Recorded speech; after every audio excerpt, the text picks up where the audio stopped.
morning, you're watching Daybreak live on A News, and I'm your host Nadia Jani, taking you through the day's top stories. So let's take a look at the headlines. United States is said to have proposed a 15-point plan to end the war with Iran. Danish Prime Minister's future is unclear after left-wing bloc fails to win majority. And humanitarian aid arrives in Cuba as the country faces deepening energy crisis.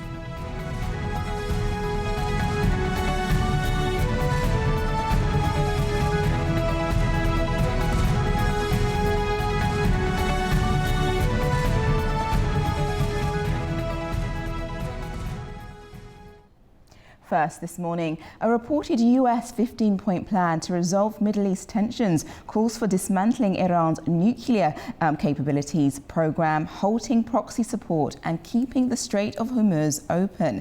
Now, Iran's response remains unclear, with Tehran denying any negotiations despite ongoing pressure and rising global economic concerns. The US reportedly has sent Iran a 15-point plan aimed at resolving the conflict in the Middle East, the report said Tuesday. The New York Times, citing two officials briefed on the diplomacy, said the proposal outlined steps addressing Iran's nuclear and ballistic missile programs, as well as maritime security in the Strait of Hormuz. Israel's Channel 12 reveals some details of 15-point plan. It includes the dismantling of all existing Iranian nuclear capabilities and a commitment. According to source, there would be no production of weapons-grade nuclear material on Iranian soil, and all enriched material would be handed over to the International Atomic Energy Agency within an agreed timeline. It said Iran's Natanz, Isfahan and Fordow nuclear sites would be decommissioned and destroyed, and the IAEA would get full access to all information in regards to Iran's nuclear program, adding that Iran would cease the funding, directing and arming of its proxies in the region. In addition, the Strait of Hormuz will remain open and a free maritime zone, and no one will block it. The ceasefire plan was submitted to Iran by intermediaries from Pakistan, who have offered to host renewed negotiations between Washington and Tehran. Prime Minister Shehbaz Sharif said Pakistan stands ready to be the host to facilitate meaningful and conclusive talks for a comprehensive settlement of the ongoing conflict in the Middle East. The proposal comes as the US military is preparing to call up at least 1,000 more troops from the 82nd Airborne Division to supplement some 50,000 troops already in the region. It's the latest addition of American troops after US officials last week said thousands of Marines aboard several Navy ships will be heading to the region. Iran's reaction remains unclear. Tehran has denied that any negotiations are taking place, even as Donald Trump delays his self-imposed deadline for Iran to reopen the Strait of Hormuz. The country's chokehold on the crucial waterway has snarled international shipping, sent fuel prices soaring, and raised fears for the global economy. Armed boats attempted to interfere. Now let's go to the stories making the front pages this morning, and we head first to The Guardian, who was doing an open live page in relation to what's going on in Iran, and we stay with that particular top story. Just to give you an overview, as you've just heard in the report, that a 15-point plan has been issued by the US in regards to ending the war with Iran. But while we've also been on air, oil prices have dropped to more than 5% after Trump reportedly sent out his peace plan. Now, South Korean shares have risen by 3% on Wednesday after reports that the US was also making efforts to negotiate with Iran. Now, also a drone attack has been reported that has hit a fuel tank and sparked a fire at Kuwait airport as well. That's also happened within the early hours of this morning. Now, what we know is that also the Philippines is seeking waivers from the US State Department so that it can obtain oil from US sanctioned countries. It's currently having to had a state of emergency in relation to the its energy, not being able to get enough due to the Strait of Hormuz being closed. Now, about 1,000 US soldiers also are ready to depart for the Middle East in the coming days, reports say.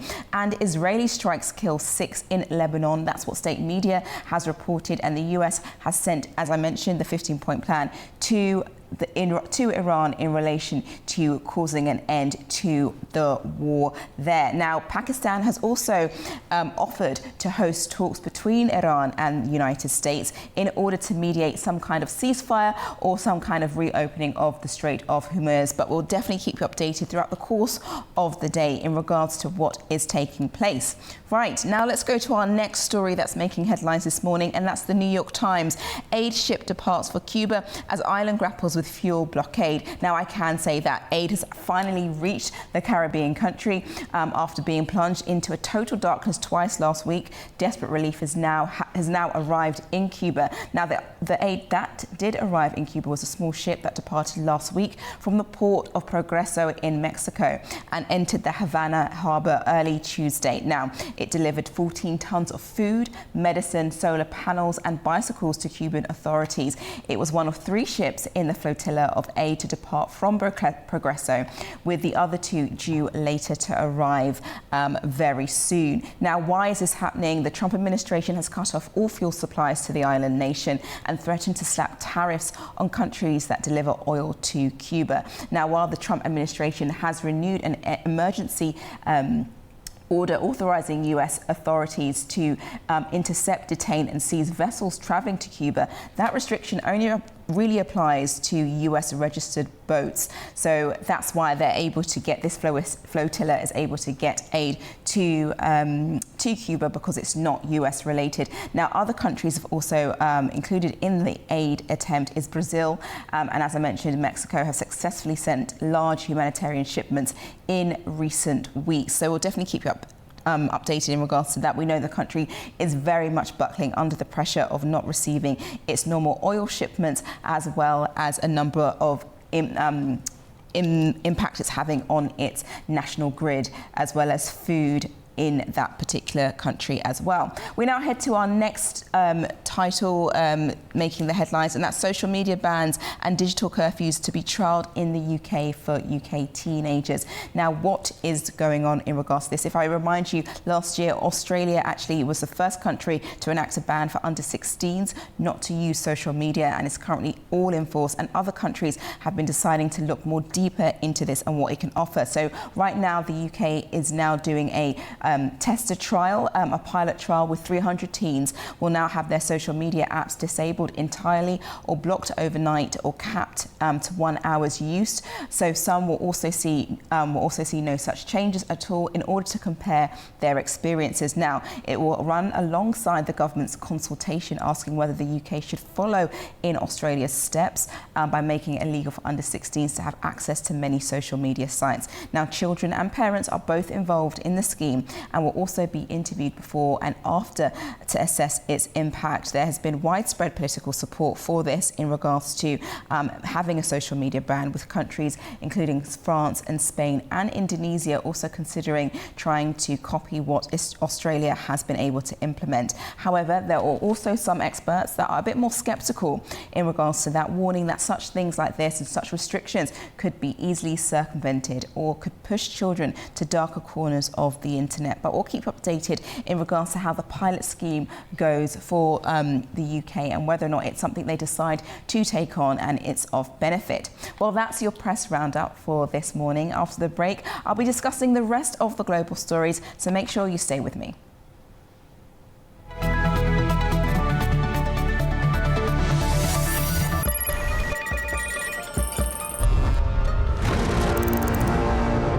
On World Business, we meet the boardroom leaders making market-moving decisions. And find out how leaders are dealing with continuous technological disruption.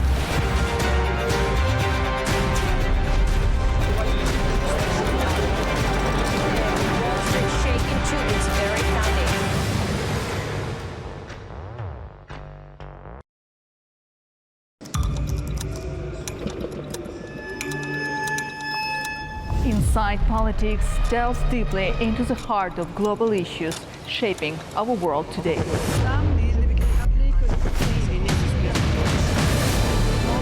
Join me for your go-to source of political analysis from across the region and beyond.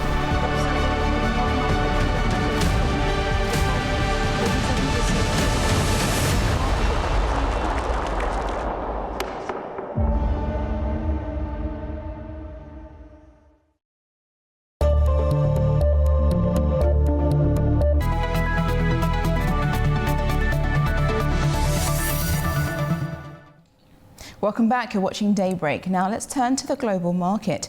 And a state of national energy emergency has been declared in the Philippines as growing concerns over global fuel supply disruptions. The move highlights how the crisis is now triggering government responses across multiple countries worldwide. In the Philippines, President Ferdinand Marcos Jr. has declared a state of national energy emergency, warning of an imminent danger to the country's energy supply as the Middle East conflict continues to disrupt global markets. A government task force has been formed to ensure the supply and distribution of fuel and other essential goods, while authorities have been granted emergency powers to secure imports and stabilize availability. The measure will remain in effect for 1 year amid rising oil prices and mounting supply chain risks. Across regions, the effects of the crisis are increasingly being felt. In Kenya, the fuel sector is under pressure, with retailers reporting supply gaps affecting around a fifth of outlets as global shortages filter into local markets. Because of the crisis that we are getting ourselves into, the market reacts to the realities, not the arrangements. And so the realities are there's a supply gap. In Chile, long queues have formed at fuel stations as motorists rush to fill up ahead of expected sharp price increases, adding strain on already stretched households. This is hitting us very hard. We depend on fuel, and we are going to do our best to make sure this price hike does not get passed on to the parents, because things are already tough enough as it is. Meanwhile, in Slovenia, the government has introduced limits on fuel purchases to curb hoarding and ease pressure on supplies. Drivers are now restricted to fixed daily amounts. As the conflict involving Iran continues to disrupt key global shipping routes, energy pressures are now spreading further across Asia. India is seeing surging fuel demand, with long queues and delays at petrol stations amid panic buying, while China is also witnessing motorists lining up ahead of expected price increases as global oil costs climb. The aviation sector is increasingly affected, with airlines cutting flights and raising fares as fuel prices surge, with warnings of billions of dollars in additional costs if the situation persists.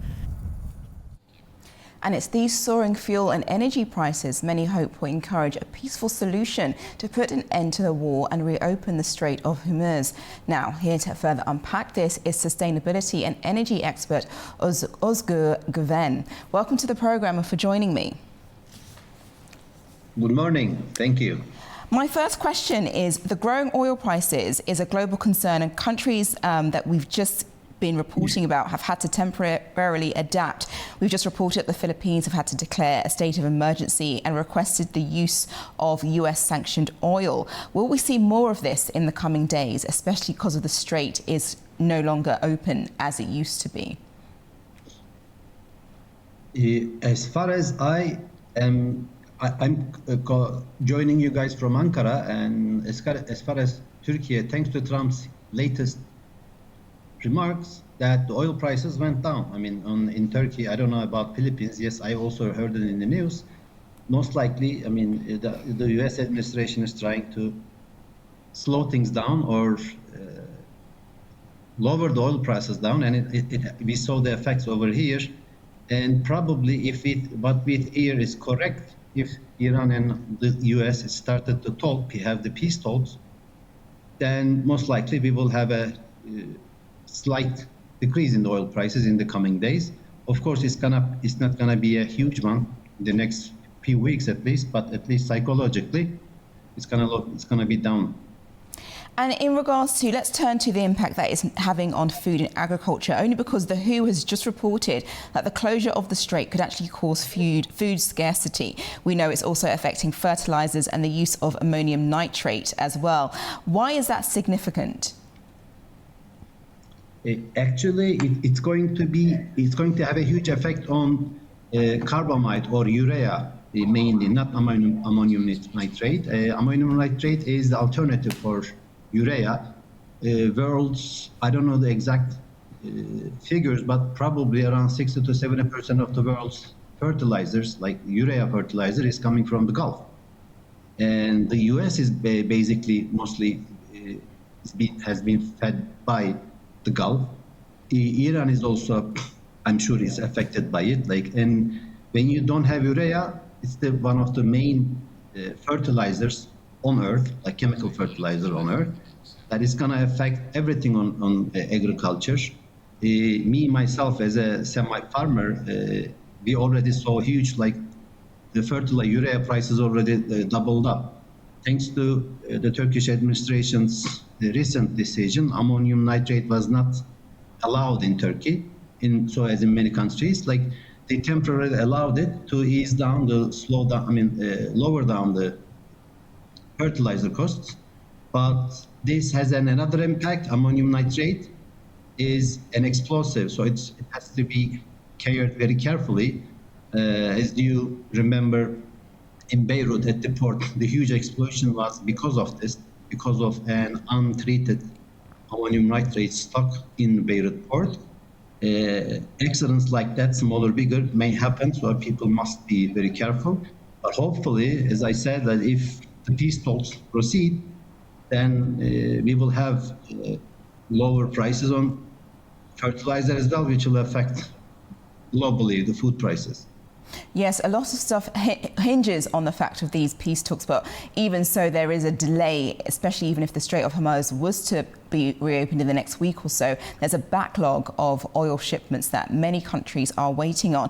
And I just want to state, if Iran doesn't fully decide to open the strait and negotiations to ending the war turn a little sour, what does that mean for the markets? Because one analyst has said that if oil decides to hit $150 a barrel, that could actually trigger a global recession. What are your thoughts on that?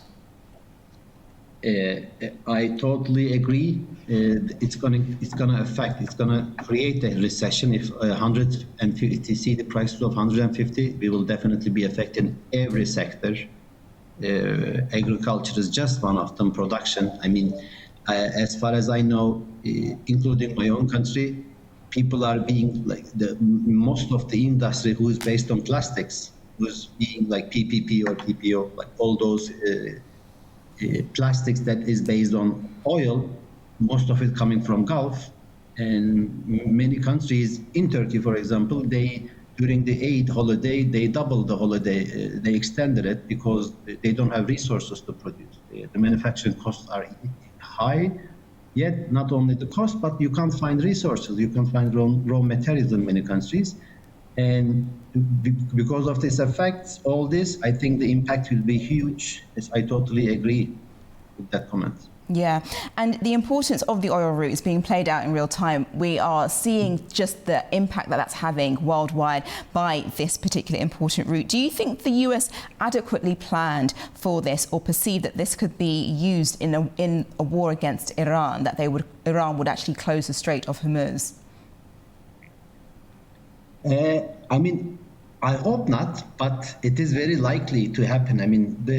The main beneficiary of this oil crisis is US one and Russia second. So I do not want to say yes. I hope it is not, but it may be very likely. The main beneficiaries, if you check out the list of the oil producers currently, the highest ranking producers, like US is the first and Russia is the second. So I hope not, but very likely that it is part of the plan. It may be part of the plan. Okay, and has the US, and the US has recently proposed a 15-point plan which is similar to last year's, and it includes Iran to dismantle its 3 main nuclear sites and end its enrichment program on Iranian soil, plus suspend ballistic missiles. Do you think this is something that Iran will decide to respond positively to, that we'll see some form of peace agreement coming out of that, or do you think that there's a number of issues that are still to be worked out? I mean, I have not heard anything positive from the Iranian side yet. And unfortunately, guys like Larijani were the big mediators. And unfortunately, he's also killed. I don't know who is taking care of the communication on the Iranian side. As far as we know from the main names that we know, none of them, the ones that we know, none of them exist anymore. They're all died.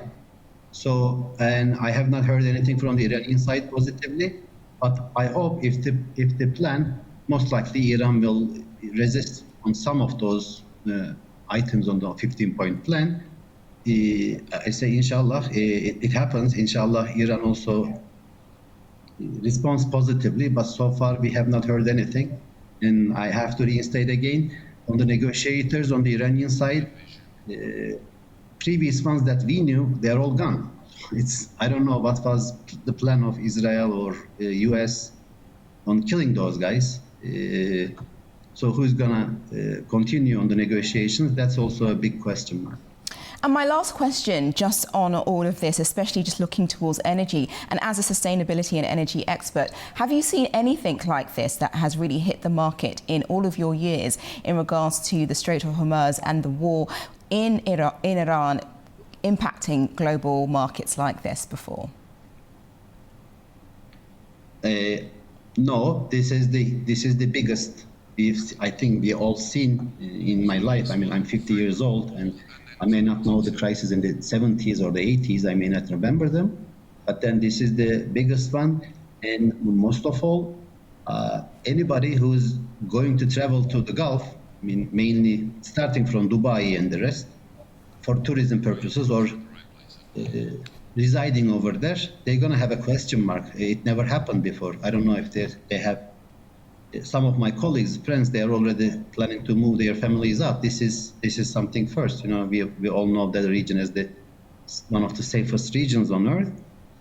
Yet, if I was a resident, a citizen of one of those countries, first time I am scared of not to be able to have water. I mean, this is huge. You can't live without water. You can live without energy. You can live without anything but water. Water is the thing. And being a threat against water, against your water resources, is a huge thing. I don't know how it's going to impact people over there. I wouldn't want to be over there currently. It's bad for families, and so I think it answers those questions that nobody's seen this kind of an impact before, probably anywhere in the world, not only there. Yes. Well, thank you, Mr. Guven, for your insight and for coming onto the program to explain that. That's very helpful. Thank you again. Thank you. Right, over to Latin America, and Cuba is facing mounting energy and economic hardships. Humanitarian aid is now arriving by sea, and ships loaded with food, medicine and essential supplies have reached Havana, underlining the scale of the crisis and the global support for the island. A humanitarian flotilla carrying 30 tons of aid has arrived in Havana as the country faces a deepening energy and economic crisis. The vessel, named Maguro, docked on Tuesday along the Malecon promenade, where officials and activists gathered to welcome the shipment. It is part of the 3-ship Nuestra America convoy, which set sail from Mexico's port of Progreso on March 20th, with carrying medical supplies, solar panels, and non-perishable food collected by solidarity groups. Volunteers and local workers began unloading the supplies shortly after arrival, with 2 more ships expected in the coming days.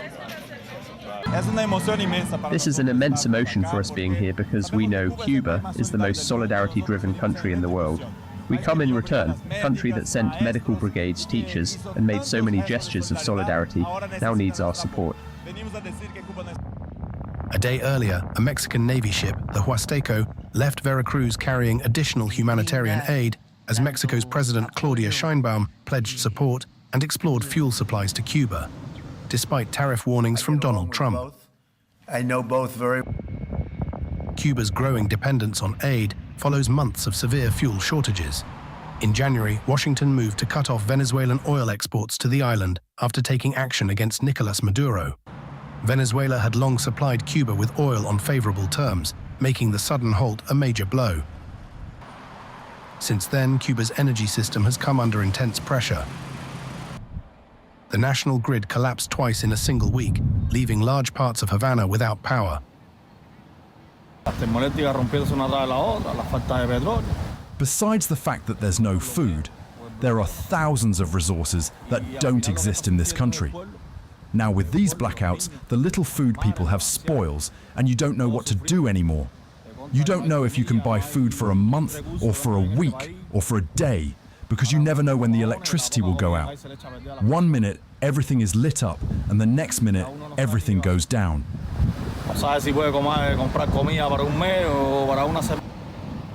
While electricity has been partly restored, prolonged blackouts remain common. With fuel scarce and infrastructure stretched, the island is now increasingly dependent on international aid shipments to ease the crisis. Now to the US, and the country is experiencing a partial government shutdown. President Donald Trump has suggested a potential Senate deal may be close, though disagreements over funding and immigration policy persist. The situation has already led to significant airport delays and staff shortages. Here's more. We get a deal, Republicans and Democrats in the Senate, to fund all but enforcement operations of ICE, to get those TSA agents repaid and to open up the rest of the department. Would you sign that? Well, I don't want to comment until I see the deal, but as you know, they're negotiating a deal. I guess they're getting fairly close, but I think any deal they make, I'm pretty much not happy with it. These guys came in, they wouldn't pay people. You know, they had a deal to pay. They had to break their deal. The Democrats broke the deal that we had. It was all done. Everything was fine. And then they just said, well, we're not going to pay anymore. And amazing to watch them perform under great pressure. But we have people that don't stick together, and those people hopefully will someday be gone. The thing I most respect about the Democrats, even on horrible policy, they stick together. What they do have, though, is horrible policy. Transgender for everyone, open borders, men and women's sports. They have the worst policy that you can imagine. And so whether they stick together or not, I mean, they have just this terrible policy. We have great policy.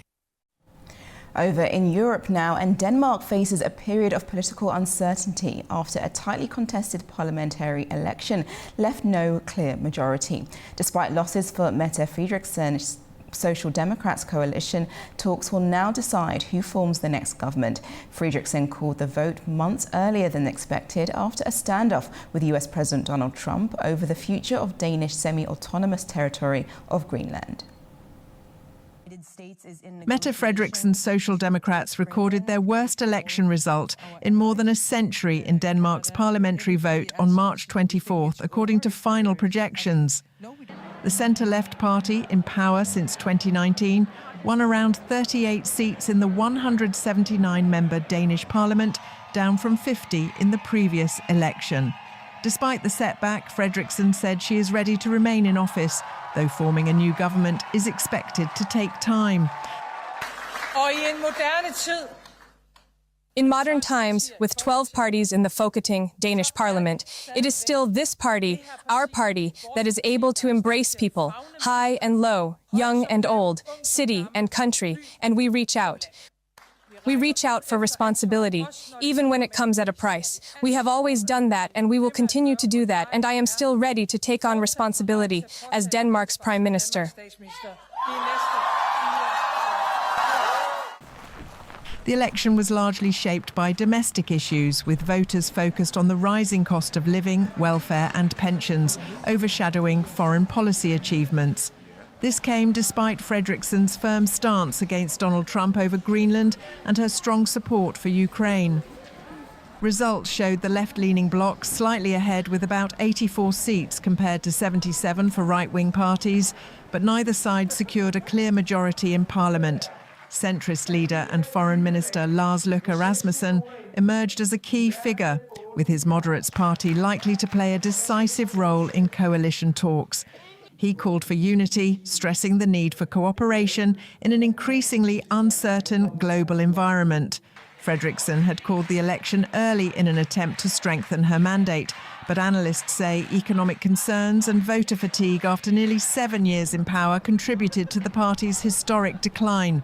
Coalition negotiations are now expected to determine whether she can secure a third term.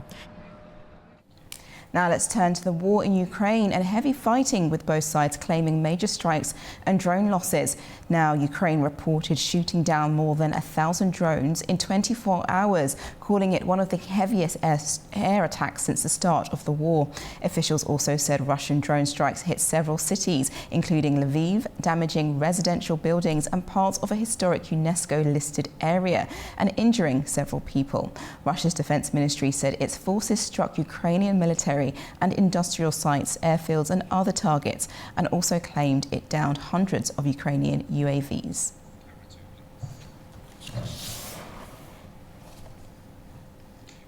Following on from this, Ukraine has called for increased international pressure on Russia, warning that only strong action and significant losses could push Moscow to end the conflict. Ukraine President Volodymyr Zelensky says the recent attacks show Russia has no real intention of seeking peace. The scale of this attack clearly shows that Russia has no real intention of ending this war.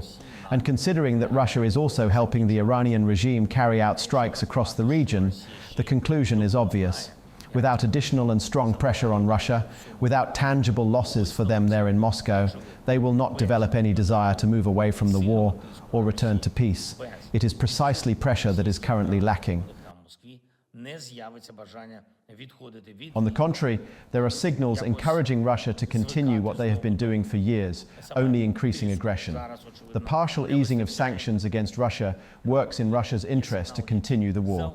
Russians will earn at least $2 billion in just these weeks from the easing of sanctions.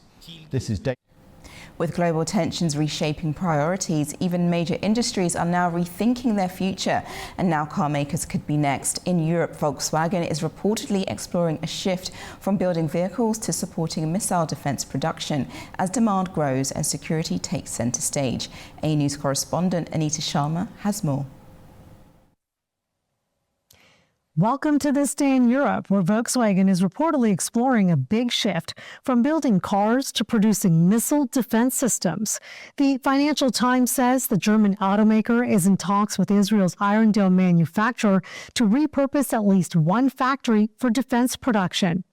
If the deal goes through, the troubled Volkswagen plant in the northwestern city of Osnabrück would transition from traditional automotive output into the rapidly growing defense sector.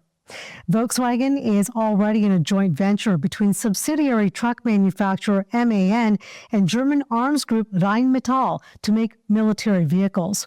A deal with Rafael Advanced Defense Systems would mark a strategic pivot for Europe's largest car maker, which has been suffering from weak demand, rising costs, and intensifying competition, particularly in EVs.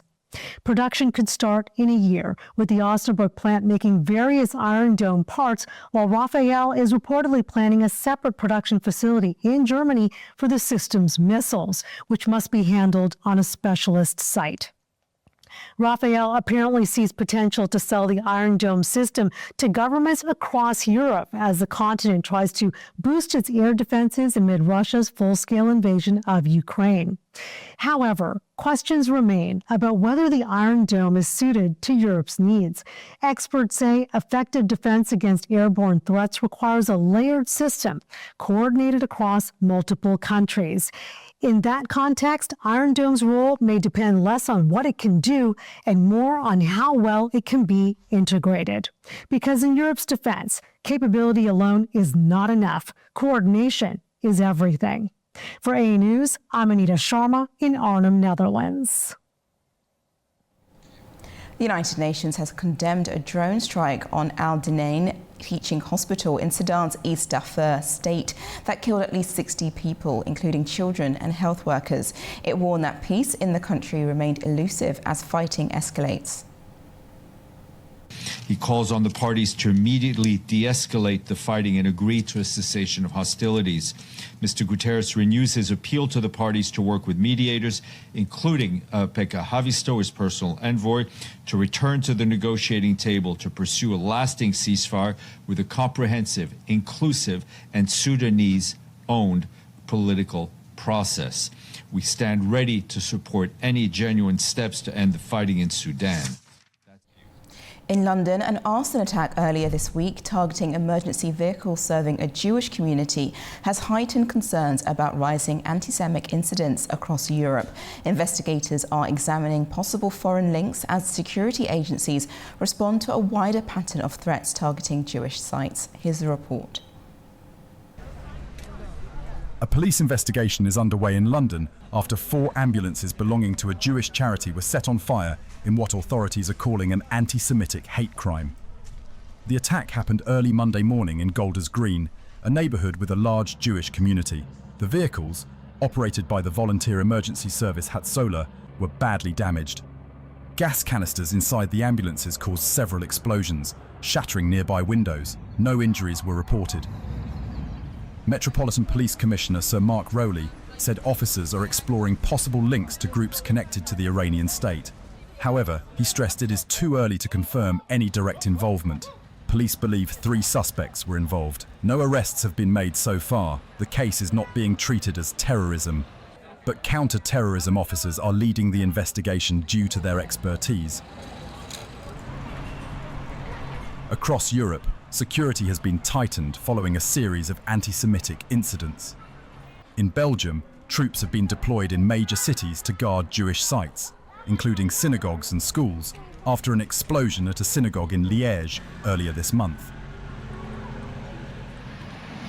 In neighbouring Netherlands, authorities reported an arson attack on a synagogue in Rotterdam and an explosion at a Jewish school in Amsterdam, with several young suspects already arrested. Meanwhile, in Norway, a bombing targeting the US embassy in Oslo has been classified as an act of terrorism, adding to wider concerns about escalating threats in the region. Staying on the UK, and the first female Archbishop of Canterbury and spiritual leader of 85 million Anglicans worldwide will be enthroned in a formal ceremony later today. Dame Sarah Mullally is the 106th person to take on the Church of England's top ministry, but the first ever woman to become Archbishop of Canterbury in the entire 1,400-year history of the role. Her enthronement will be attended by more than 2,000 people, including members of the royal family and faith representatives from around the world. Now heading to the world of sport, and dubbed the Egyptian king, Mohamed Salah has announced he will leave Liverpool at the end of the season. The 33-year-old joined Liverpool from Roma in 2017 and confirmed the news in a video message on his social media accounts. Salah signed a new 2-year contract with Liverpool in April 2025, but will leave on a free transfer after the club said they had reached an agreement over his future. Former Liverpool defender Stephen Warnock was surprised by the announcement and had this to say. I think the big thing with Mohamed Salah is over the course of his career, because of how successful he is and how good he is and how robust he is, he very rarely misses games. So he hasn't really had a break. And you just feel, given a break, what would we see from Mohamed Salah? Would we see a fitter, stronger Mohamed Salah, even though he is very fit and strong at the moment? But does he just need a little bit of a break, mentally and physically, just to recharge the batteries and then come back even stronger next year? But the one thing that you can never question about Mohamed Salah is his mentality and his desire to prove people wrong. And I'm sure leaving Liverpool Football Club and wherever he ends up next season, he'll try and break numbers whichever football club he arrives at. The Liverpool fans they'll remember him fondly because of what he's bought them over the last 9 years, which is Premier Leagues, Champions League, other cup runs, and arguably the best 9 years that Liverpool have seen in a long, long time. And obviously that comes with other players as well playing a part in that. But Mohamed Salah's been at the forefront of that with the goals and assists, some incredible moments. And yeah, I think the Liverpool fans will appreciate everything. Staying on sport, and Canada has moved a step closer to hosting the 2026 World Cup after the latest upgrades to the city's main stadium in Toronto were revealed. The venue is set to stage 6 matches during the tournament, including group fixtures and knockout rounds. FIFA reports that ticket demand has been extraordinary, with almost 2 million sold in the first 2 phases of sales and tickets oversubscribed more than 30 times, highlighting the tournament's immense global appeal.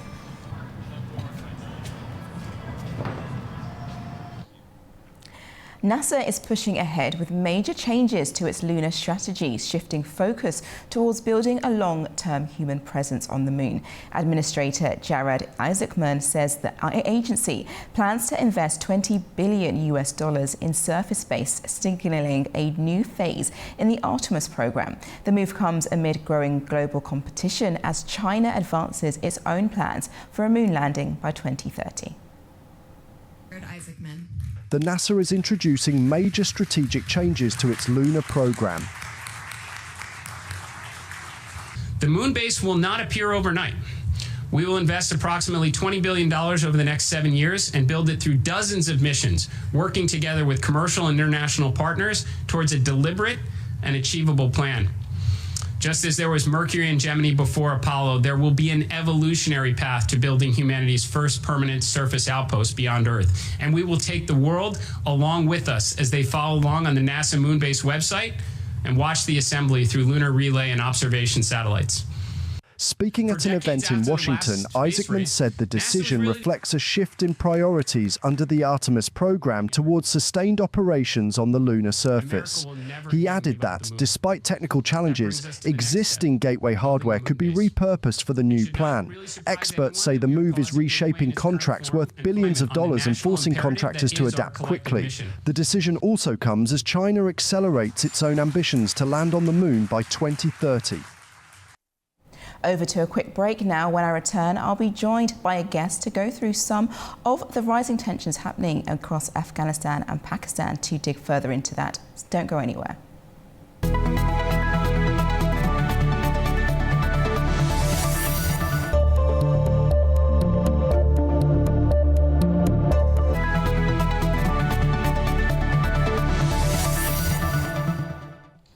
Welcome back and thank you for joining me this morning. Now let's take a look at the stories impacting the region. And we turn straight to the conflict between Afghanistan and Pakistan. Both sides have accused each other of breaking the ceasefire for Eid al-Fitr and starting the conflict. And now Afghan authorities say Pakistani jets entered northern Afghanistan, while Pakistan insists its actions target terrorism. Joining me now to unpack this and where things stand is political analyst Shiraz Khan in Baku. Welcome to the program this morning. My first question, thank you. My first question is, due to the recent jet entering Afghanistan's airspace, will this further escalate tensions between the two countries? And what can really be done to calm down tensions? Well, so Afghanistan and Pakistan problem has been there for quite a long time. I'll just give you a little background to it. Why is it happening now? And why the open war has been declared by Pakistan at the moment. There's a lot of background to it, but a little precise background, I'm going to put it in front of you, is that Pakistan has been recognized as a country where the terrorism is on the peak. At the moment, Pakistan has been facing terrorism for almost a decade or more. Pakistan has lost 80 to 90,000 people, including the military generals, including the high top bureaucrats, and everyone. For all these years, Pakistan has witnessed the biggest and the most cruel massacre in the history of humankind, which was assassination of 130 small kids of Army Public School back in Peshawar, and so on and so forth. Pakistan has always been, condemning all this and witnessing and recognizing that this terrorism is coming from the western part of Pakistan's borders, which is connecting to Afghanistan. Pakistan has gone through negotiations, Doha negotiation has been there as well. But Pakistan's requirement is right at the moment is that the soil of Afghanistan should not be used against people in Pakistan. Okay. But as Afghanistan's government has resumed, as the Taliban government has been resumed, which has not been recognized which has hardly been recognized by any country in the world. Pakistan has been even trying to talk to them, bilaterally and even through the Doha, platform as well. But it has been witnessed that that there's a surge in terrorism in Pakistan, almost twofold since these Talibans have resumed the office. And Mr. Khan, I just want to interrupt you just because we don't have a lot of time, but thank you for providing that background into that. I just want to quickly add, I know that the Taliban government have maintained a certain position in relation to what you just said, that it says that the Pakistan Taliban is a Pakistan-created problem, is what they're saying. What are your thoughts on that? And are they right, or do they pose an actual threat?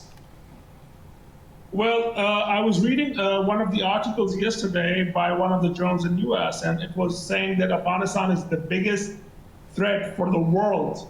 So what Pakistan is doing, Pakistan is not only fighting its war, but maybe a regional war as well at the same time, because Afghanistan is a threat for not only Pakistan, but the Central Asian countries, connecting all the countries and all that. So, what it can be done is that Pakistan, whatever Pakistan is hitting, wherever it is hitting, it's all footages and all that, and Pakistan can provide all kind of footages if international forum sits somewhere, some body is made and do the fair investigations. Pakistan can provide all those footages and all that.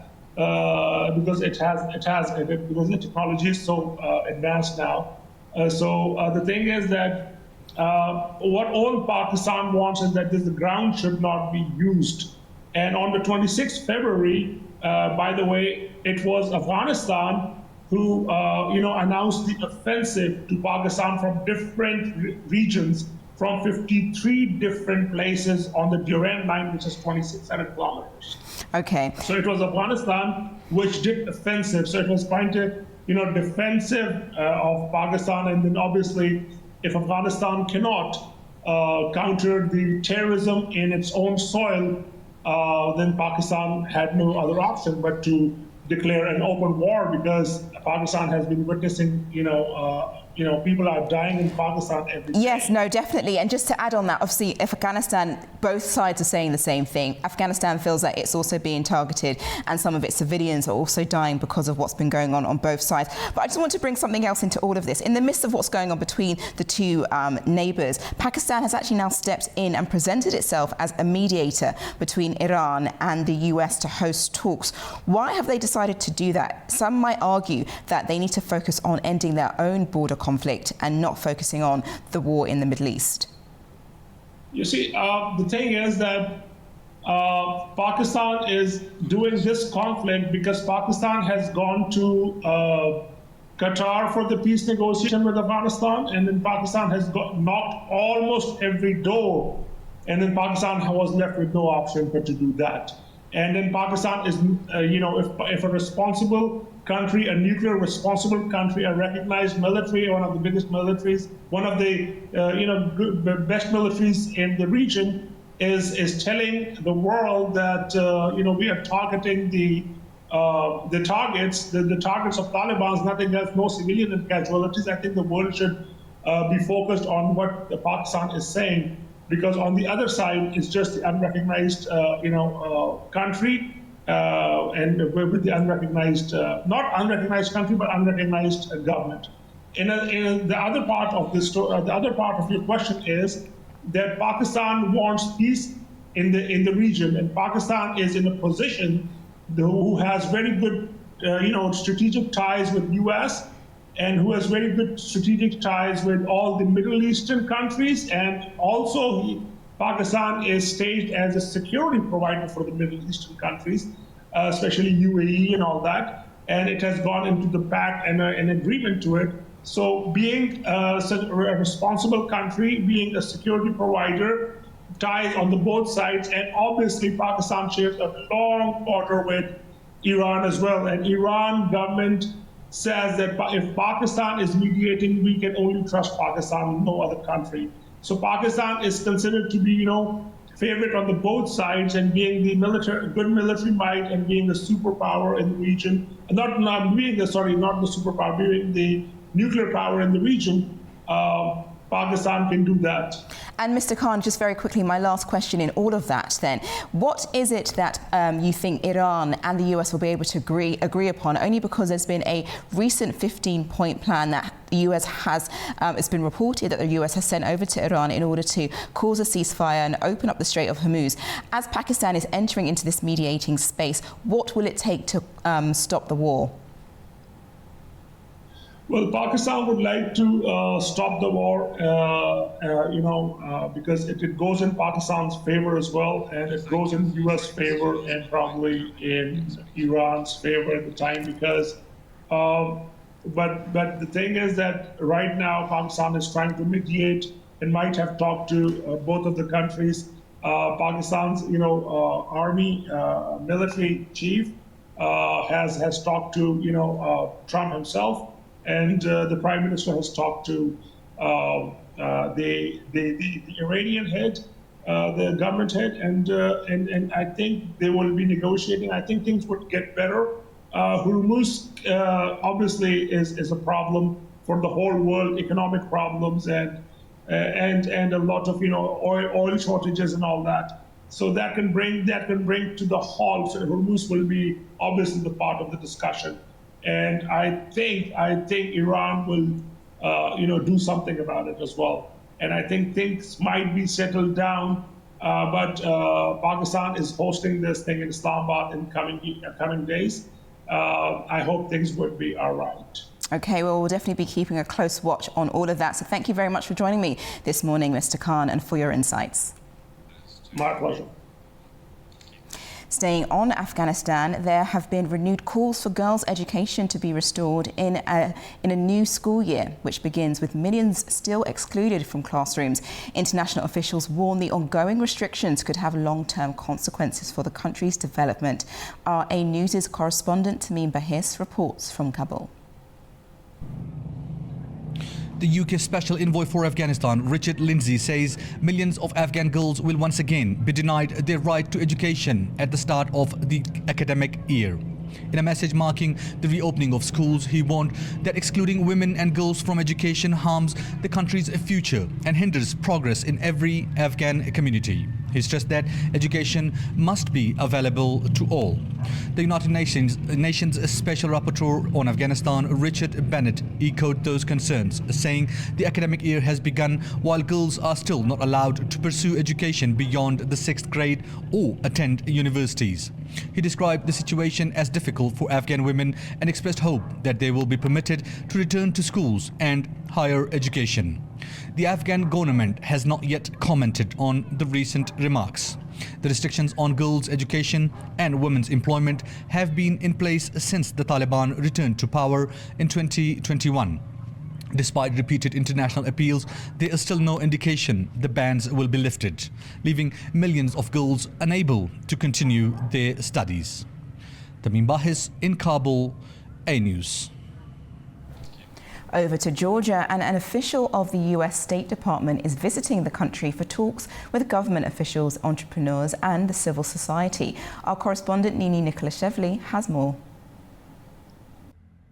U.S. State Department official Peter Androli is in Georgia, where he is holding meetings with government officials, the private sector and local stakeholders.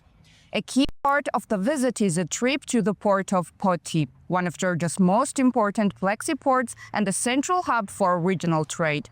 The visit highlights continued U.S. interest in Georgia's transport and logistics infrastructure. This comes at a time when high-level engagement between Tbilisi and Washington has slowed in recent years. Against that backdrop, attention to strategic sites like Poti carries added importance for the Georgian government, which has been seeking to maintain strong ties with its Western partners. Georgia is positioning itself as a transit hub along the so-called Middle Corridor connecting Europe and Asia. In this context, port infrastructure is a key priority. A notable parallel is the Anaklia Deep-Sea Port project, a major component of that vision. The development tender was awarded to a Chinese company, China Communications Construction Company, a decision that drew attention in Washington amid broader concerns over growing Chinese influence in the Black Sea region. While Anaklia is not the focus of the visit, it remains part of the broader strategic picture shaping Georgia's partnerships. During the trip, Andreoli is also expected to visit the administrative boundary line, underlining ongoing U.S. interest in security issues. Overall, the visit signals that despite political challenges, Georgia remains an important partner for the United States, especially when it comes to regional connectivity, infrastructure, and stability. Nini Nikolashvili, Tbilisi, A News. Now, the world's leading celebrity auction house, Julian Auctions, has announced the full details of its highly anticipated music icons sale. This year's collection celebrates the enduring power of heavy metal. Let's go to the report. From an array of guitars to stage-worn costumes, memorabilia from the world of heavy metal is on offer in Julian's Auctions' upcoming Music Icons sale and on display in London over coming weeks. Items belonging to Ace Frehley, the original lead Kiss guitarist, are among the highlights, including a 1977 tour jacket. The star lot is the 1974 Gibson Les Paul Ace No. 1, used widely on stage and in the studio by Frehley, who died last year. Guitars played by the likes of Metallica's Kirk Hammett and Motley Crue co-founder Mick Mars, among others, are also on offer in the auction. People really relate to these items. They're incredible works of art. They're certainly investment pieces, and there's something we can all relate to. Three-dimensional items. You can pick up the guitar off the wall and play it, entertain, and I guarantee you it'll bring much more conversation and fun and joy than looking at a beautiful several $1 million worth of a Monet or a Picasso. The landmark event offers collectors and fans a rare opportunity to acquire pieces from the music legends who shaped generations. The Music Icons auction, which features more than 700 items across various genres, will take place at the end of May in New York. Some very cool memorabilia there. But it comes to the end of the show. Thank you so much for joining me and for seeing all the updates. We'll be able to bring you more information throughout the course of the day, so make sure you don't go anywhere. This has been Daybreak. Thank you for joining me.